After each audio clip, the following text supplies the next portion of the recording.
Hi, everyone, and welcome to Chesapeake Chats on the Hallmarkies podcast. We are so excited to be here with you covering the final season 6 of Chesapeake Shores. I'm Kari, and Kaycee is with me today.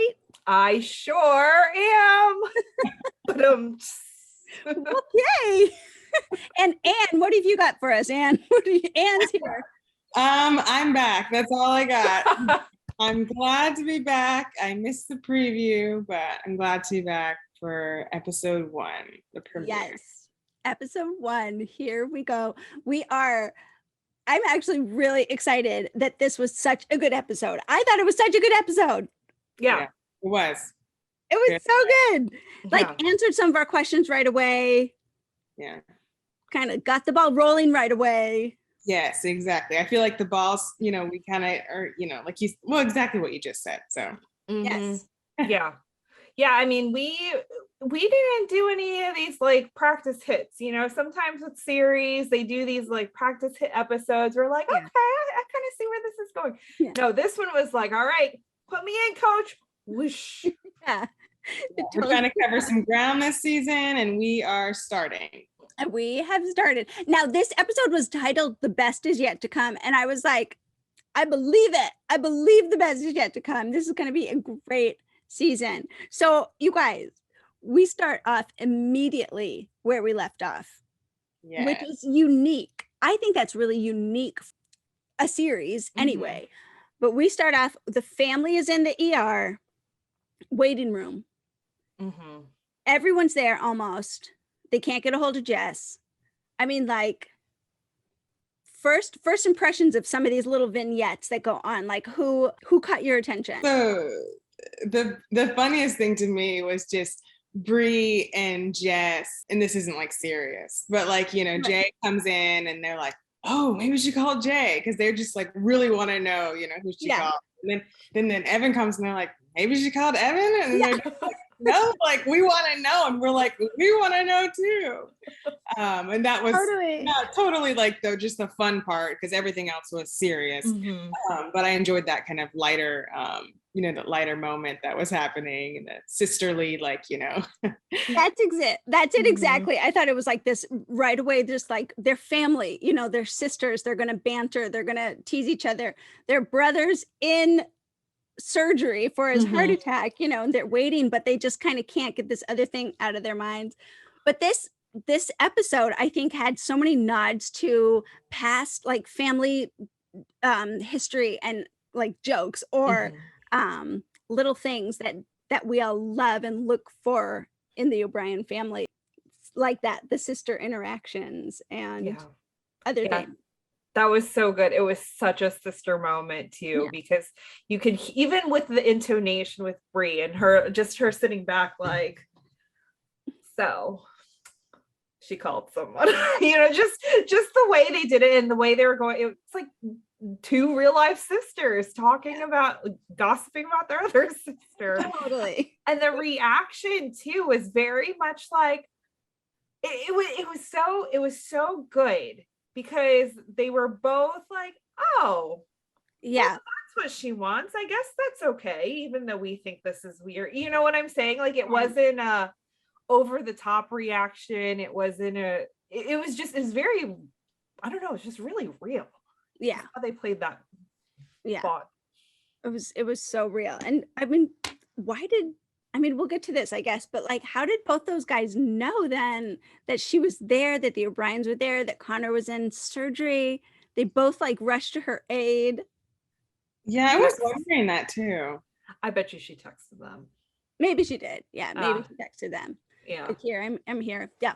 Okay, so they were not lighthearted. It wasn't a lighthearted atmosphere. I mean, Kevin's very serious. He's on the phone with Sarah. Mick and Megan were very just like somber, but Margaret, yes, that was gonna be mine. She caught my attention. She's like slamming the vending machine, totally getting some aggression out on the vending machine. She really did. She just went over there, and it was such an interesting moment because it's somber, right? Just as we were saying, where it's somber in here, the music is somber, and all of a sudden you hear smack, and it's like, whoa. But I mean, isn't that like true to life though? Like when you're in a really stressful situation and at the hospital, the only thing you could do is wait. And of course, the vending machines at the hospital suck. So I mean, I also love the moment when Brie was like, I'll listen, I got this, and bought the coffee, and then Keller stuck the dollar back into her purse. Like, again, such a, I don't know, it was just such a real moment. It was like I was a person in that room as a fly on the wall observing like a real life situation. That's how I felt in that moment. Like, I'm like, wow. Well, I mean, to put yourself in her shoes a little bit more too, it's like she's there. She doesn't know the family well. They don't know her well. They kind of don't know what she and Connor are to each other. She's not family. She knows she can't really demand any answers. She's not supposed to really have any answers, but she cares. So she's there. She basically put him there is what she feels like. I know, that'd be such a weird feeling to be like, oh my gosh, I kissed you and then you had a heart attack. Like, I would like, like she said, I would like be scared. She made a joke about it later, but like, I'd be scared. I'd be like, can you handle this? Because you know, totally felt. So speaking of Brie coming in to save her with the vending machine, she definitely saved her with the kind of snuck her back. Oh my God. That was funny. That was funny. Yes. I'm adopted. Yeah. We're sisters. I'm adopted. Yeah. And then the lady's like, what? Yeah. I'm going to go confuse her some more. Yes. I love it. It's funny. So this is a new Margaret. And we talked about this a little bit in the preview show to season 6. Mm-hmm. This is new Margaret. So these scenes right away with her interacting with family, with her interacting with Connor are really important. Mm-hmm. Do you think she pulled it off? I think so. I felt chemistry. Mm-hmm. I felt, Margaret's, the same kind of like Margaret's energy coming from her. And I mean, I really don't like it when they have to change people. I'm just one of those people. Luckily, she's only one season. It's not like it's been 4 seasons and now it's a person. That definitely helps. But I get really attached to like people. But I thought she did a good job, and I thought that there was chemistry. So yeah, I agree. What do you think, Kaycee? I was not distracted by the fact that we had a new Margaret at all. I think I was drawn into the storyline enough to completely overlook the fact that it was somebody different. I think she embodied Margaret well, like the continuity was there. I think it will be interesting to see how Margaret and Connor's relationship develops now. Yeah. But I have really great hopes just because there was a lot of consistency between the two actors. Right. And so I think I have faith in the writing of the show. I do too. Now. I do too. But and we've said before, even if the writing is good though, if the two don't, it could still fall flat if the two don't bring chemistry or have chemistry together. Yeah. And I do think they did, because they were in a hard position where they had to go right there to the chemistry where Margaret from season 5 could build it with Connor, and she like engaged us and like kind of, won us over, where this one, she had to like jump right in and prove that they had chemistry right away. And I thought it was very promising. Mm-hmm. Yeah. And I think she did her homework. Marissa? Is that how you, Marissa? She did her homework, because I noticed there were some Margaret-like things that she would do, like just the way she would look at Connor, or just the way she would maybe like position herself. Just very small actor things bringing again the continuity from the last actress over. And so I can't remember exactly what it was, but there was a specific scene when they're sitting together and she's talking to him about you know, she's gonna handle it for a month. Just there was just something there, like the way she was looking at him, her body language. It wasn't, again, I didn't feel like I was watching two different people. No. So I really appreciate that. So I mean, that's a hard job too, for somebody to come in the middle of a series and embody this character that's already been established. Like, that's a hard job. So Bravo. I think so too. Bravo. You know, we know that she comes from a large family. She said that in season 5.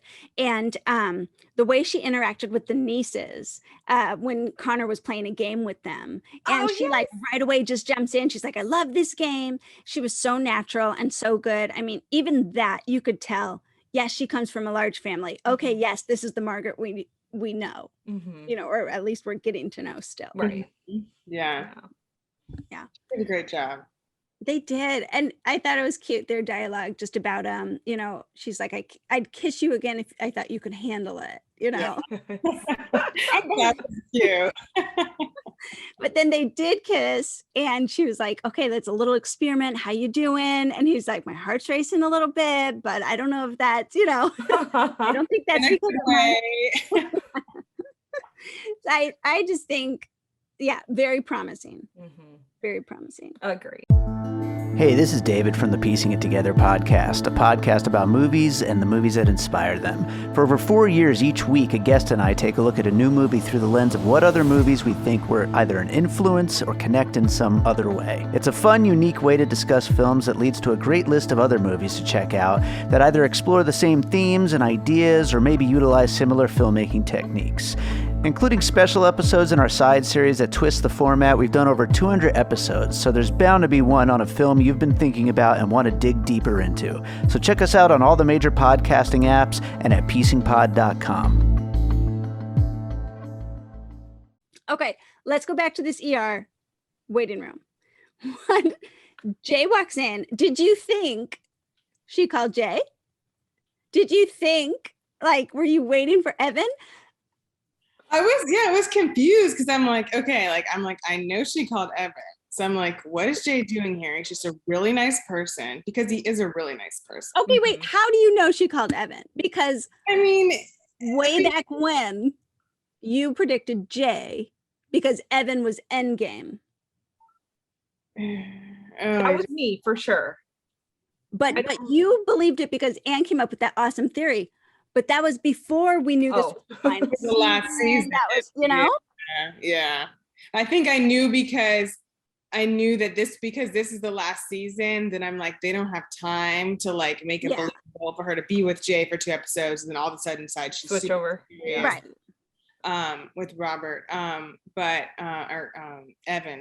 But yeah, so I guess once it was the last season, then I was like, okay, because you're right. I think I did say that, because that is usually, I feel like, how it goes. Yeah. But because of the last season, I'm like, Robert's in all the promotional pictures, like with her together. I know I'm like, Jay's the nicest person. He like overheard somebody at Sally's say that, you know, Connor had a heart attack. He goes to the, you know, ER. And then, Evan shows up. And I'm like, okay, what's happening? Three's a crowd. But you know what? They played that really well. It did. They played that really well, because in that moment, even though Evan and Jay know that the other one probably has feelings for the same girl, they came together as 2 grown adults, and it wasn't about them in that moment. Right. Exactly. It was not about the 2 guys. That is how you write a love triangle, people. It's not about them. It's about Abby at this point. And even when Evan's like muttering on about like trying to find the right words and saying like, you know, I'm not a teacher, I'm terrible at this, Jay was like, no, you know, you did a great job, you know. Yeah, I appreciated the humility. Yeah, they both showed humility and were like, this is about Abby, like this is not time for us to no. To do whatever, like to growl at each other. Like they did last season. There was a moment where I did feel like, and it's possible because I assumed, you know, we know that it was Evan that she at least chose. We don't know if that was Evan that she called yet, but at least she chooses him for this season. But there was a moment where I felt like Jay kind of conceded a little bit. Like he's like, oh, this guy shows up. Like, great, that was my thing. You know, I showed up and then he kind of like, yeah, you did great. And, you know, and then that's kind of it. You know, Evan leaves, but he stays, but we don't see Jay the rest of this episode. He's really, so I'm like, oh, I wonder if he conceded there. But Kaycee, when we find out how we find out that who Abby called, did you like that? Did you like that reveal? I did. I thought it was really creative in the way they pulled that off. You know, we have Mandrake in the car with Evan, then we flash back to the hospital, and then we flash back to the car, and then you're kind of like, you're kind of piecing everything together. For me, once we've, you know, we're in the car, we're listening to Mandrake and Evan's music, and they start talking about voicemails. I'm like, there it is. There it is. But you know, the other thing that was stylistically creative is the fact that we as the audience found out before the sisters. Yes. So that was also a fun little thing. It's like we had our own little secret. We're like, haha, we know. Because I think, isn't it that she doesn't reveal it until the next day, Abby? Right. Yeah, the next morning because all she says is, well, he never said anything about it. And, like, and then it's the next morning they're finally like, who did you call? Yes. Oh, I thought that was awesome because you're like, he's in the car and you still don't really know, and you're trying to read her body language, how she interacts with both the guys, but it's not clear at all. And then he's like, oh my gosh, Mandrake, I'm so tied up, you know, I have so many read messages or unheard messages, 35 or whatever. Wouldn't it be nice to have somebody at your disposal, like Mandrake? Yeah. Did Jess say that? I wish I had a Mandrake or something like that. She's like, if I had a Mandrake, I could do anything. Yes. It's like, well, true. I could do anything if I had a Mandrake too, you know? Totally. Help me. Except he doesn't cook, but I mean, I guess I could do that. He could help me do a bunch of other things. So great. Okay, so let's keep talking about Abby and Evan. We find out first, before the sisters, that Evan is who she left the message to. He overanalyzes the whole situation and wonders. That's interesting for his character. Okay. Because he has everything. Yeah. He literally is a billionaire. He can buy things, a plane, a yacht, a house, an apartment. He can, I don't know, build a house for all the kitties on Chesapeake Shores if he wanted to. But the interesting thing about him is he is kind of flawed, so to speak, in the fact that he's so internal, and then he's at constant battle with himself. And he's an overthinker, which leads me to believe he's slightly anxious, just because I am that same way. So I think that's interesting. I think, you know, that's unveiling more of we're Evan on the onion. There's more to Evan than his money, and I can appreciate that, because it's completely bonkers that we've gone from Trace, who was, you know, a music star who got into some trouble there and then found his way to fame, and then we've like flipped to the other side. We're like, hey, let's just give her a billionaire, like what the heck. You know, so that was I like that. I like that we're seeing a little more of Evan's human side. Yeah. I appreciated what he said. He said, I'm so impulsive.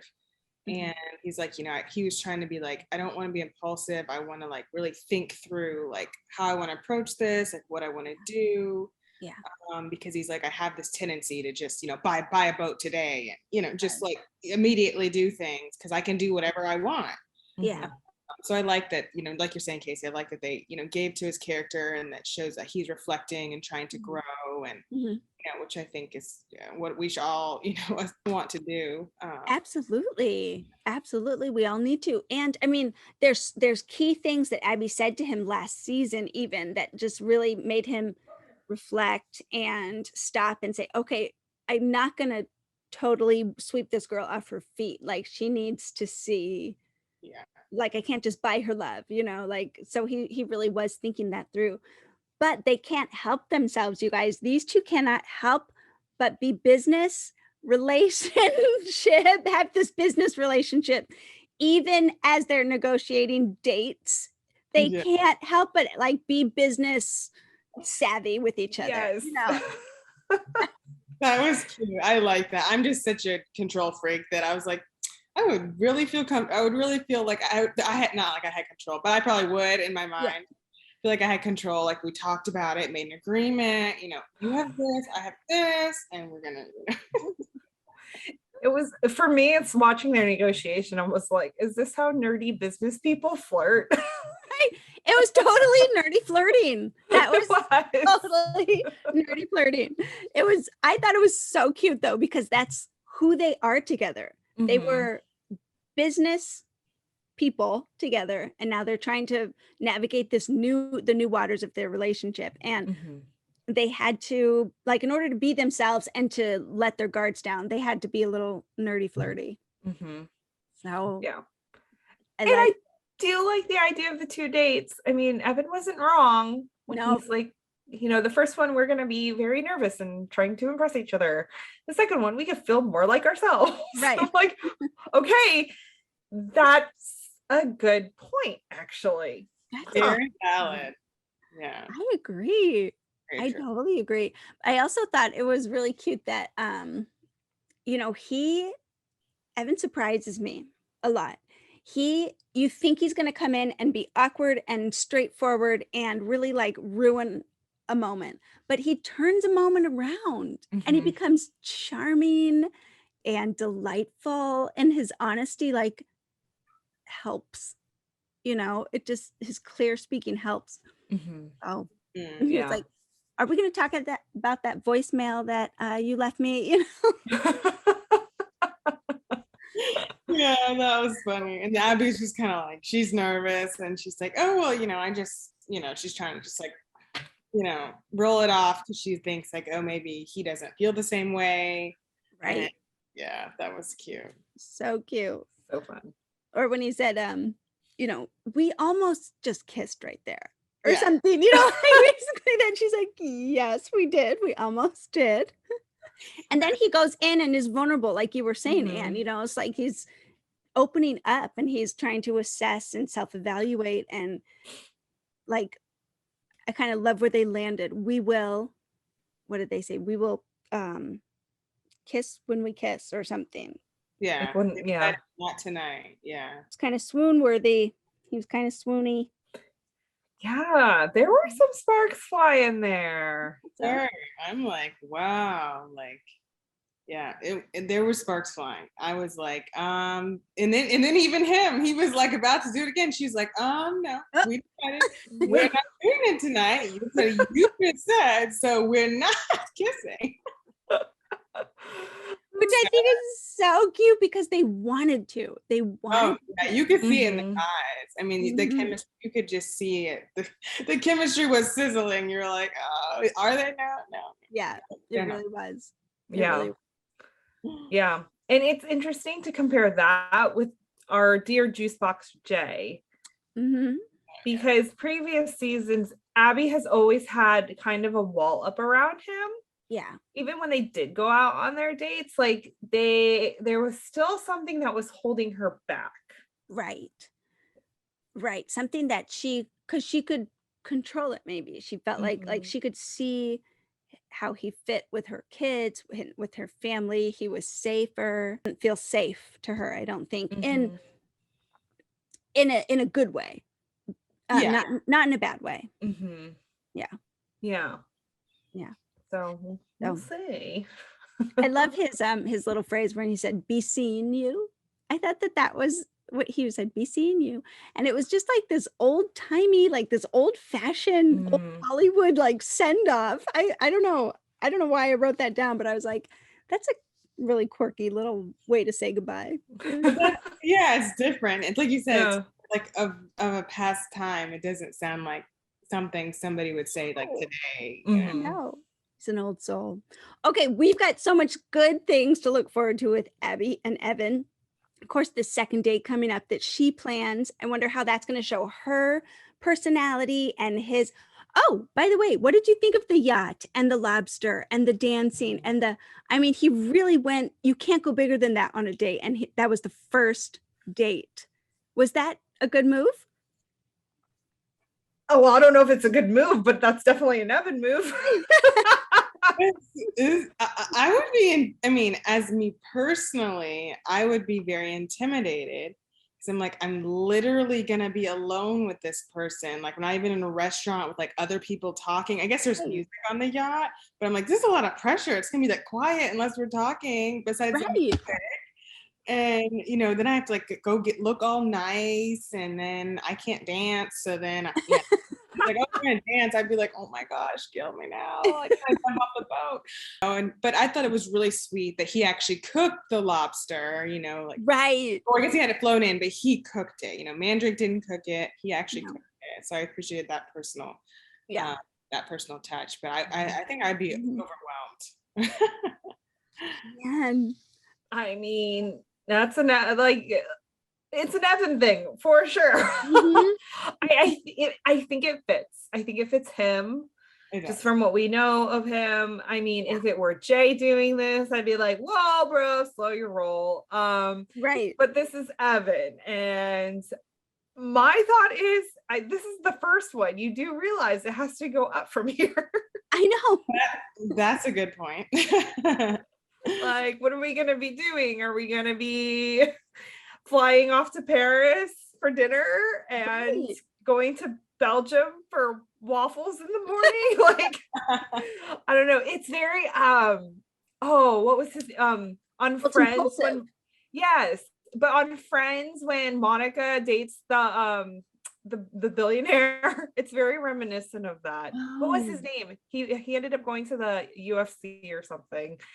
And he was like super duper rich, and he's like, hey, I'm gonna take you out to dinner, and she's like, oh, okay. And he like flies her to Paris that night, and they have dinner at Paris in Paris because he's like that rich. It's very reminiscent of that to me. Okay, I do not remember that. This is like season 3. This is pre-Richard. Oh my goodness. Yeah, this is like season 2, 3. Okay. Yeah. Well, I don't remember that, but this will be fun. This will be fun to see. I'm curious to see if he tries to top himself or if he brings it down, but not in a bad way, but like in a I can relax. He becomes I can see that. More accessible, a little more down to earth. I don't know. I would be interested to see him interacting with the girls. Yes. Yeah. I was pleased with his interactions last season, but it'll be if they're going to go. But as a couple, like if they're going to be a thing, like how, because that's a tricky thing, especially when he's got all the money in the world. It's like, you can't just buy, like teenagers are smart. Okay. They're kind of dumb in some areas, but they know when they're playing, like they know when they're being played. So, right. That's true. I don't know. It'll be interesting. Yeah. Okay. High hopes for this, for Evan and Abby. I'm excited to see how they fall in love and make a family together. But let's talk about Brie and Luke. Brie and Luke. They've come a long way. They almost like they're walking on peaceful waters here. Yeah, being happy and more comfortable, and you know, they're in the woods, but they're holding hands and like just walking like on a trail. Like, oh, that looks so nice. Like, well, I should do that. It's so like calm and like tranquil.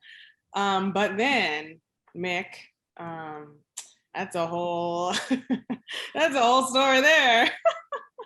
He was being weird. He was being so weird with her and Luke. I guess it just felt like neither of them said anything to him, and then he felt like he was the only one who knew because Abby knew.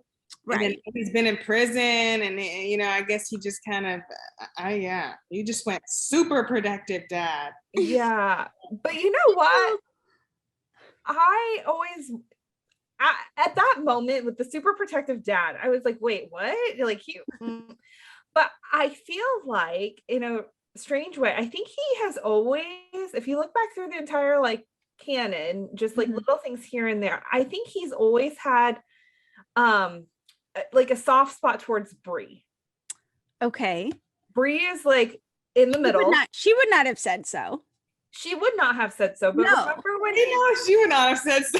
No, she would not have. But remember, like from a dad perspective and a parent perspective, remember how he would always call her Brie O'Brien, and she was so offended by that, and he was like, no, it was more like just a thing, like almost like a pet name in a sense. Like he would just call her by her whole name. And just like different little things where I don't know, there was something.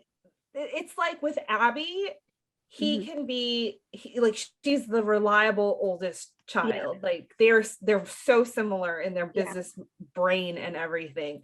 And then with the boys, I mean, that's a little different, with son and father and stuff. And then with Jess was like, Jess had a lot of trauma, like being abandoned by her mother, and then Mick was working all the time, so that I feel like he just has this, I don't know, there was like some kind of dad thing. Brie. Well, this he like, it was like 15 years too late in my opinion. Well, yeah. What he's trying to do, like, you think she has to tell you who she's dating, and he kind of has an opinion now. But to bring up your point about him calling her Brie O'Brien, he did that in this episode. He said to Luke, "Are you seeing my daughter?" And he said, "Your daughter?" And he says, "Yeah, Brie O'Brien." Like, and he calls her this Brie O'Brien, and I cracked up. I was like, "Oh my gosh, she hates when he does that." But it might be so affectionate, like you said. It might have this more affection than she believes. Yeah. They seem like they're in a good spot though, because they had a sweet connection on the deck about it. She's like, "I didn't know I had to tell you who I was dating," Yeah. That was cute. And I think it worked for me because I really thought he was gonna legit chew out Luke.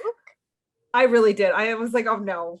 But it was one of those moments where he was like, "Listen, I know you also work for me, which also means that I can also fire you for anything, including dating my daughter." But instead he gave him a promotion. Yeah. I know. I was like, okay. He gave him a promotion, and he happily said, "I will kill you if you hurt her." Like, he was just being so, know where you'll be, weird. And I will do it. Right.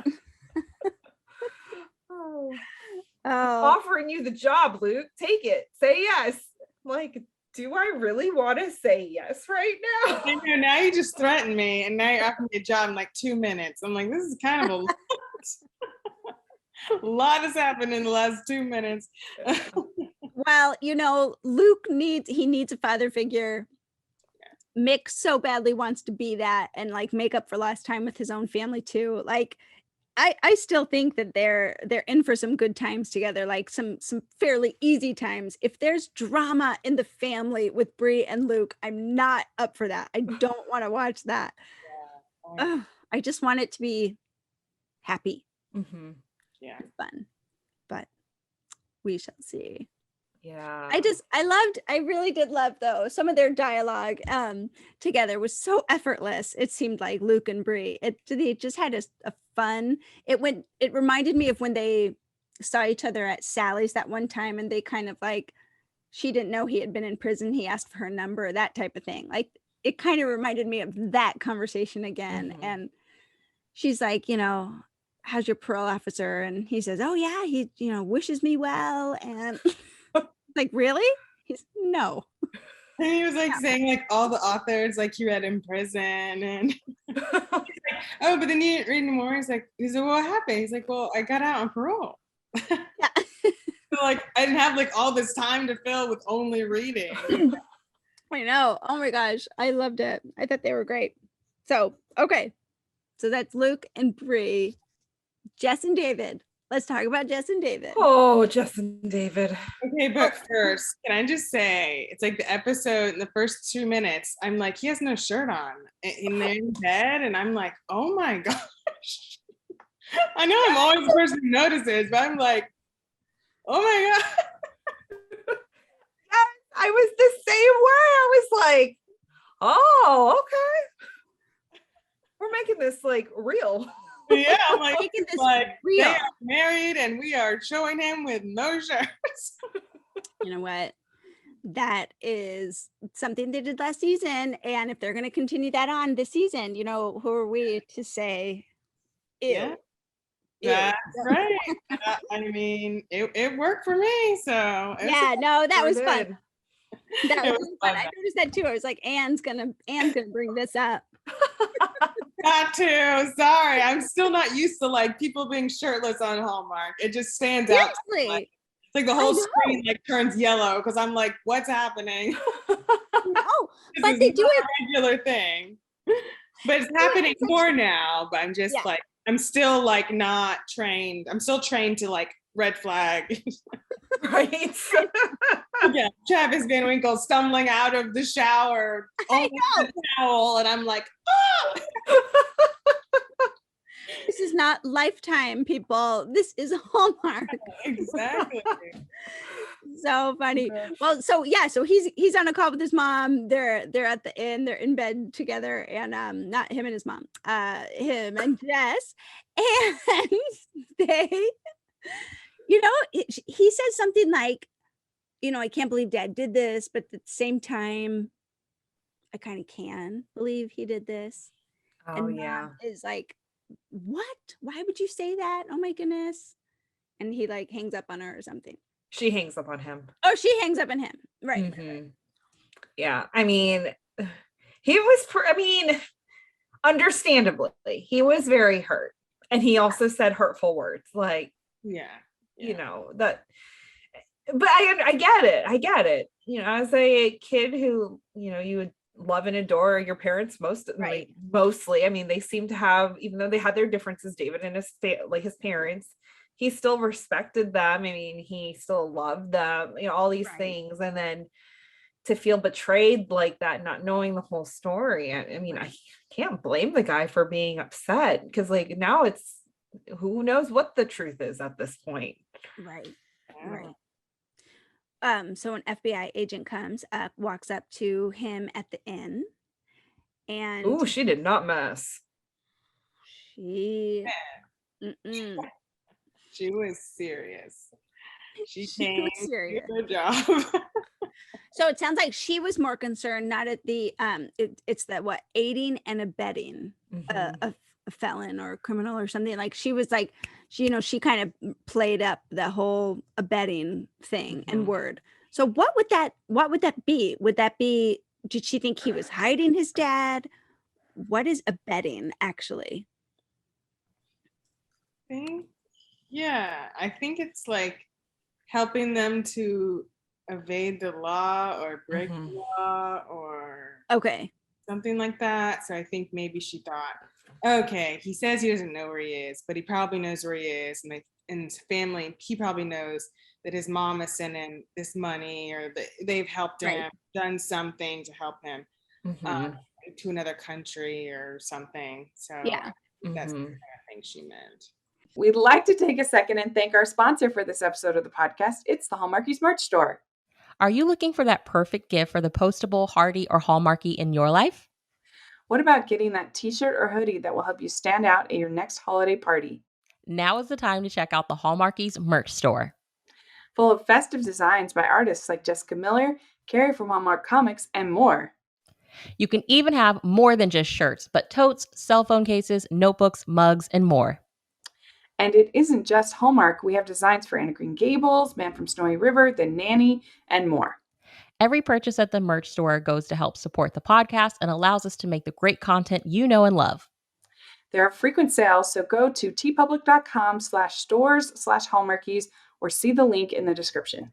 That's tpublic.com/stores/hallmarkies. More like lying for him or keeping his story going or something, because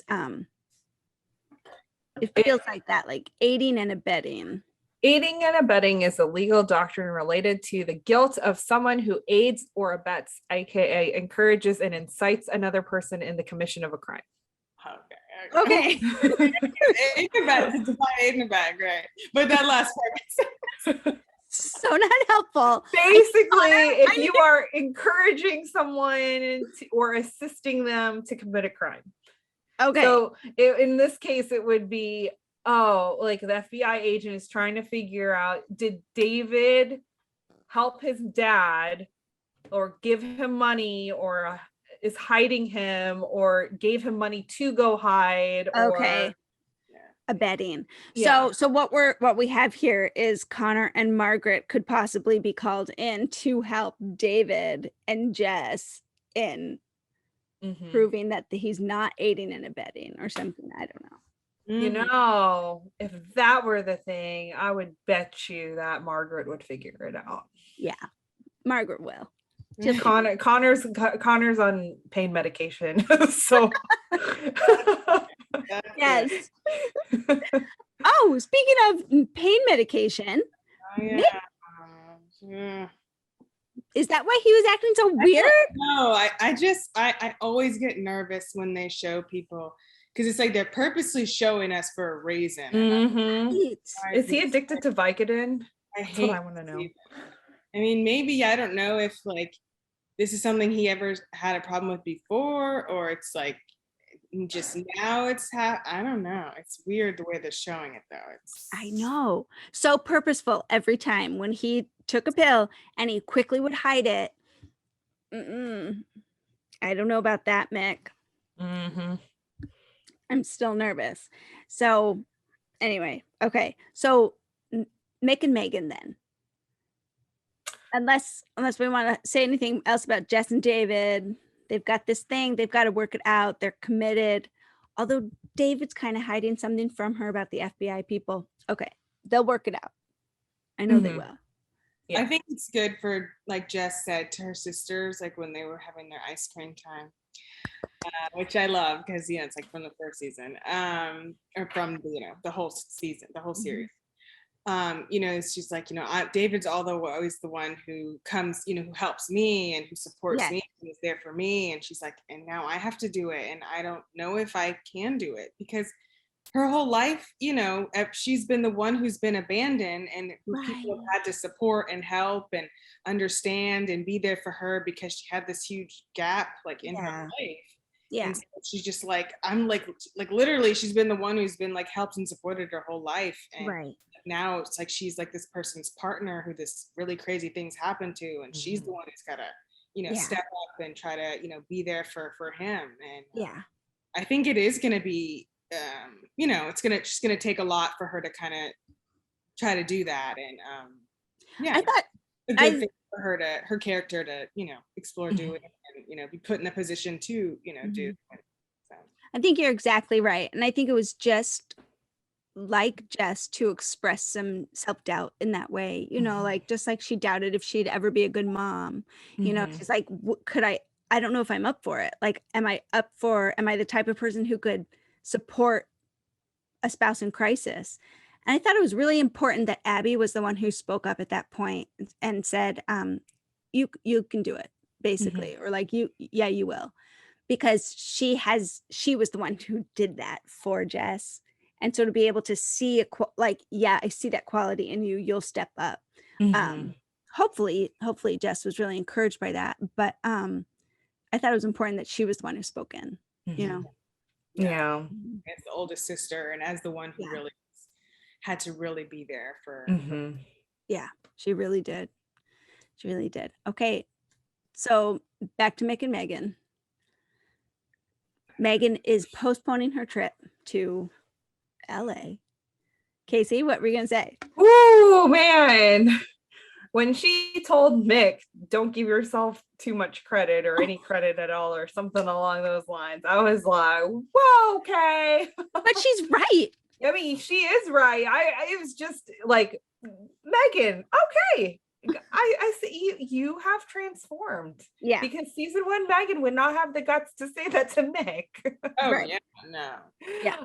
I was just Like, I'm not going to do that again. And his little thing where like, I don't know if I can trust you type of thing. He pseudo apologized for that. He said, I mean it, but I don't want to mean it. That's not really an apology, but I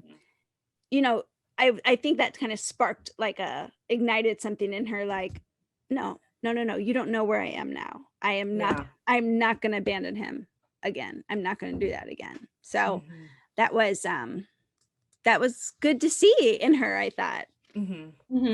Yeah. No, and I was glad to hear her say say those words. I'm not going to abandon him again.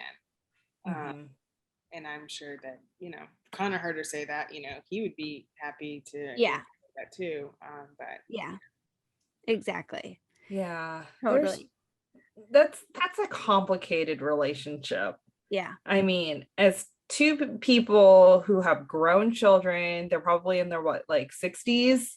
Yeah. So I mean, that's a lot. It's not as easy as say when you're in your 20s and your long time boyfriend dumped you or cheated on you or whatever.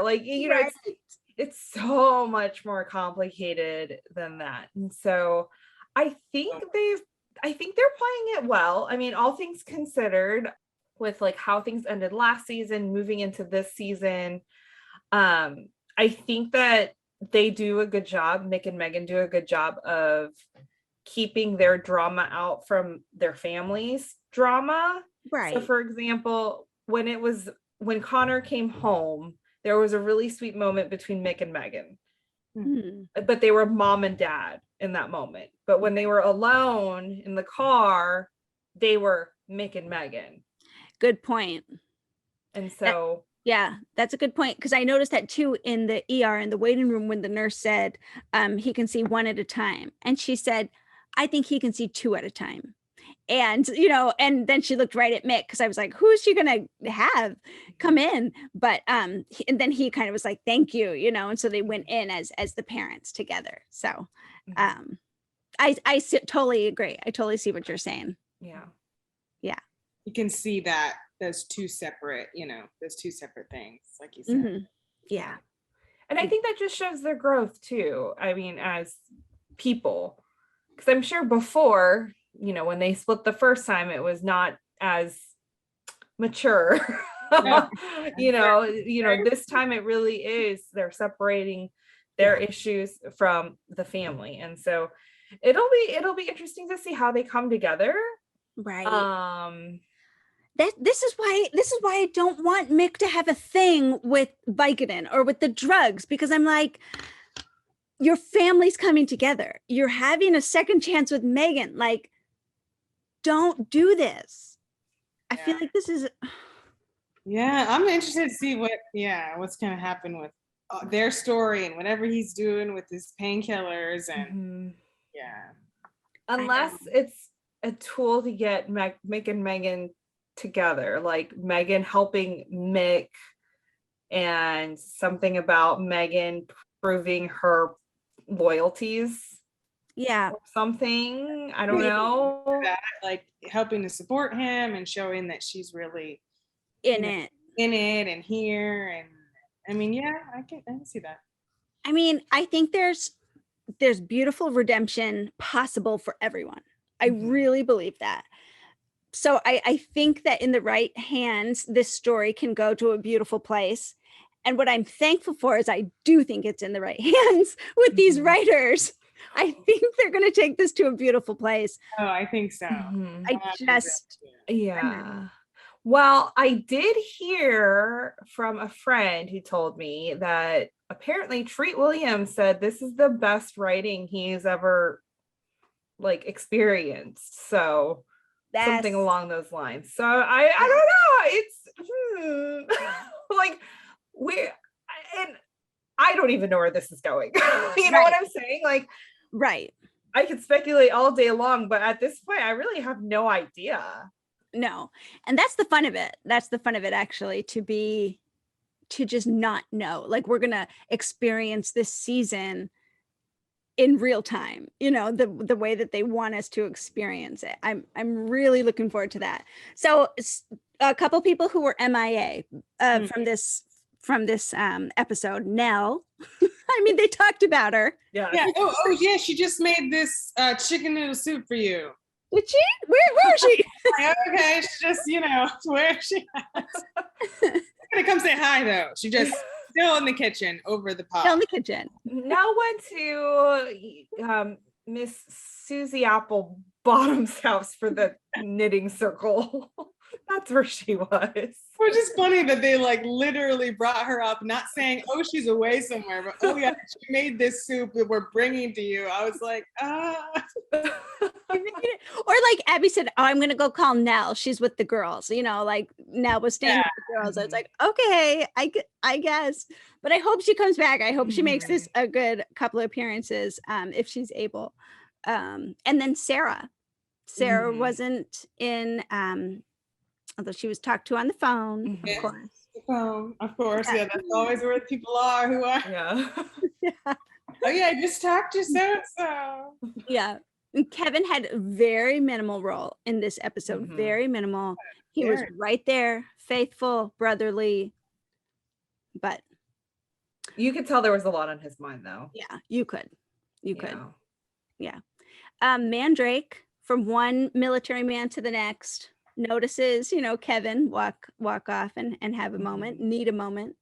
And he makes a connection with him, which was so interesting, because I'm like, okay, are we gonna open Mandrake up here as the season goes on? I think we will. I think we are gonna learn some more about him, which I would like to. He's just kind of like this mystery, you know, guy. I did just really think it was like so like funny when they had the cat and they were like saying all these, like names and stuff. I was like, oh my god.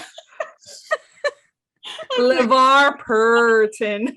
Yeah, Katy Perry, and like I was like, oh my gosh. And then Mandrake in his way is like, sir, are you using the cat to procrastinate on making a decision about Abby? And he's like, oh, it's really perceptive of you, Mandrake. I think that's exactly what I'm doing. I just like, they have this good, you know, chemistry. Yeah. I thought that was funny. They really did. Love it. I love it. Great dialogue. No scene was wasted. No film. It felt like no film was wasted with these longing looks off into the, you know, like, it just really was a great episode. Any final things that you wanted to say that we didn't touch on in this episode? No. We got answers. I do. Yeah. We felt feelings. Yes. We can see the road where we can kind of see where Abby's taking the road of love. Yes. So I think it was off to a really great start. I am intrigued. I am here for next episode.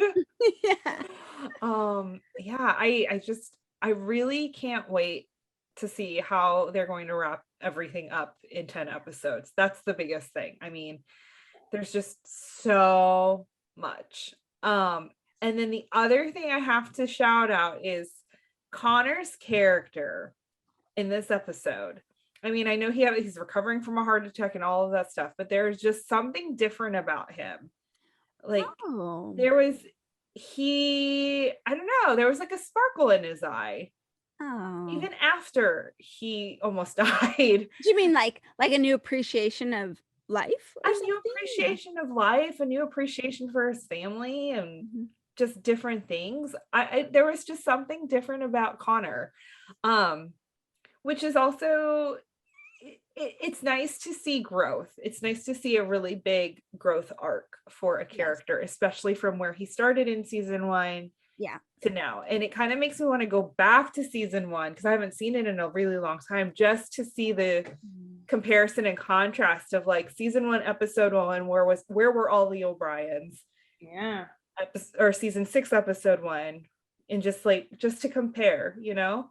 Well, that is a magical thing to hear you say, actually, Kaycee, because there was a time when I don't think you ever wanted to touch a couple of those seasons ever again. But here we are. And you love this family, you know this family, you like where their stories are going, and you want to see these story arcs. Yeah. That's kind of cool. And I've said this from the very beginning, the cast is so stinking talented. Yeah. I've said that from the beginning. I've said that season, like from the time we started covering Chesapeake Shores in season 3, I think. I've said it then, I'll say it now. We have a very talented cast, and it's about dang time that they have a script that lets these people shine. Yes. And I think they, like last season, and you can go back and listen to our recaps from season 5, like we were here for it. Yeah. They were elevated. And now like season 6 for Treat Williams to say this is the best writing ever, or whatever the quote was. I mean, like that's a lot. And so it's about time that they get a good script to work from. And I am excited for it. I'm very curious to know how everything wraps up, but here we are, friends. Back to the shores. I love it. And what were you going to say? You're going to say, oh.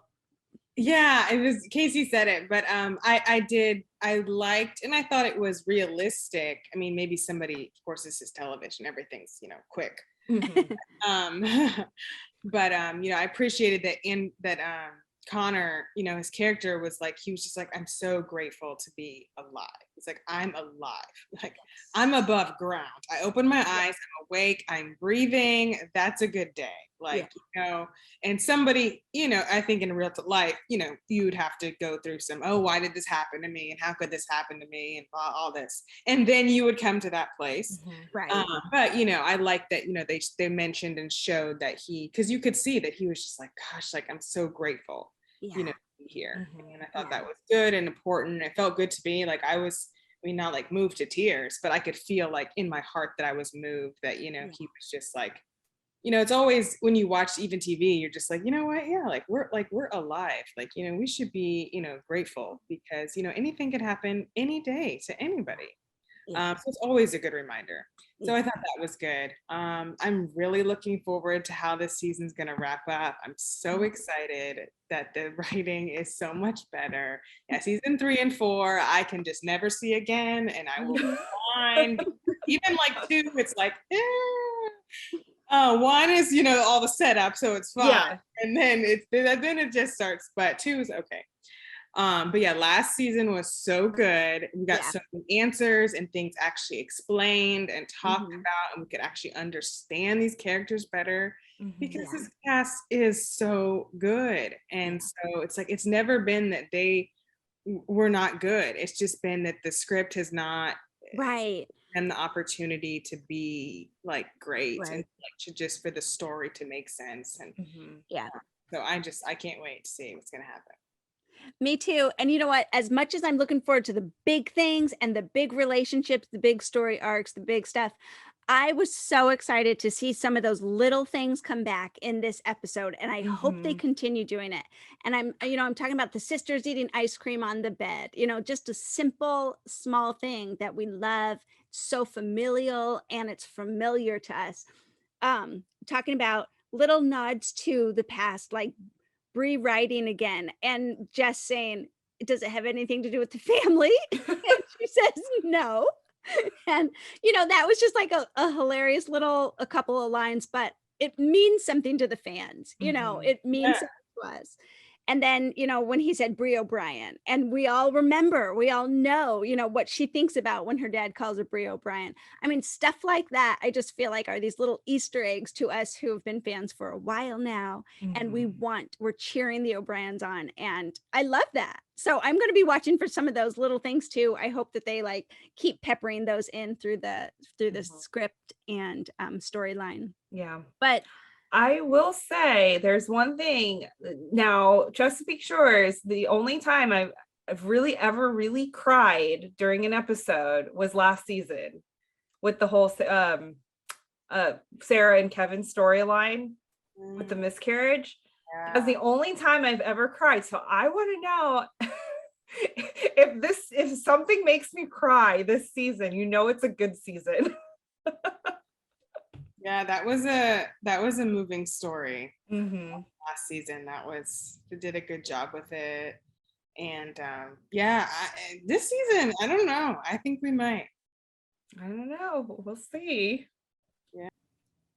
Well, that's it for the episode 1 recap of season 6, the final season of Chesapeake Shores. We hope that you are following along all season just like we are. I'm so excited to see this in real time, like we said. Please watch along with us and listen to Chesapeake Chats. We are going to be recapping 2 episodes at a time. So look for bi-weekly episodes of Chesapeake Chats on the Hallmarkies podcast, just like we did last year. That seemed to work out really well for us. So Ann and Kaycee and I will be with you in 2 weeks to recap episodes 2 and 3. But let us know what you think of episode 1 in the comment section here on YouTube, or leave a review and a remark on iTunes. Definitely subscribe, definitely follow us so you don't miss any Chesapeake Chats as the season goes on. But Kaycee, where can people find you on social media? You can find me on Twitter and Instagram at Kaycee__Simpson. Awesome. Ann, what about you? And you can find me on Twitter and Instagram at awscott21. Okay, and come over to Instagram and find me at Hallmark Comics. That's Hallmark_comics. We love interacting with you guys. In fact, someone just heard our preview show and messaged me a couple of times saying, hey, I know a little bit about this. I know a little bit about that. And that, I love that. That's so helpful for us as we go on and kind of like review these shows together. So we're thankful for that. Thanks for joining us tonight. We will see you next time, Chessies. Bye. Hi, Jessie. Bye.